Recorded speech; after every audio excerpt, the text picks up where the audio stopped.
Pythagoras theorem ప్రకారం in a right angled triangle the square of the hypotenuse is equal to the sum of squares of other two sides.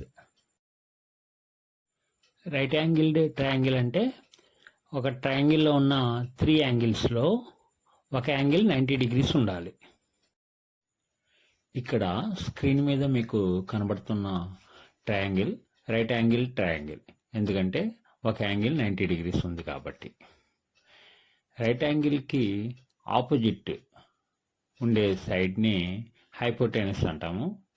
So ఈ ట్రయాంగిల్లో hypotenuse C అనుకుందాము, other sides A and B అనుకుంటే Pythagoras theorem ప్రకారం C square equal to A square plus B square prove చేద్దాం.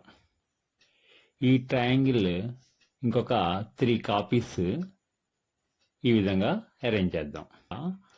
ఈ పెద్ద square ఏదైతే ఉందో దాని యొక్క సైడ్ ఏ ప్లస్ బి యూనిట్స్. ఈ పెద్ద స్క్వేర్ యొక్క ఏరియా ఏమవుతుంది? ఏ ప్లస్ బి హోల్ స్క్వేర్. అలాగే ఈ పెద్ద స్క్వేర్ లోపల ఇప్పుడు 4 ట్రయాంగిల్స్ ఉన్నాయి. ఒక్కొక్క ట్రయాంగిల్ యొక్క area half base into height, అంటే హాఫ్ ఏ ఇంటూ బి.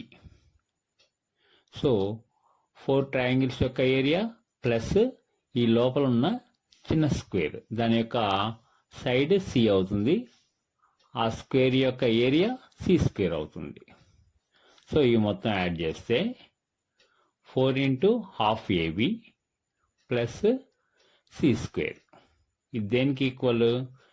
పెద్ద స్క్వేర్ యొక్క ఏరియా, అంటే ఏ ప్లస్ బి హోల్ స్క్వేర్కి equal. So A plus B whole square అంటే A square plus 2ab plus B square equal to 4 into half AB plus C square, that equal to 2ab plus C square.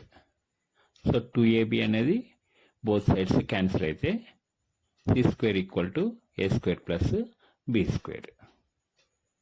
ఇది Pythagoras theorem.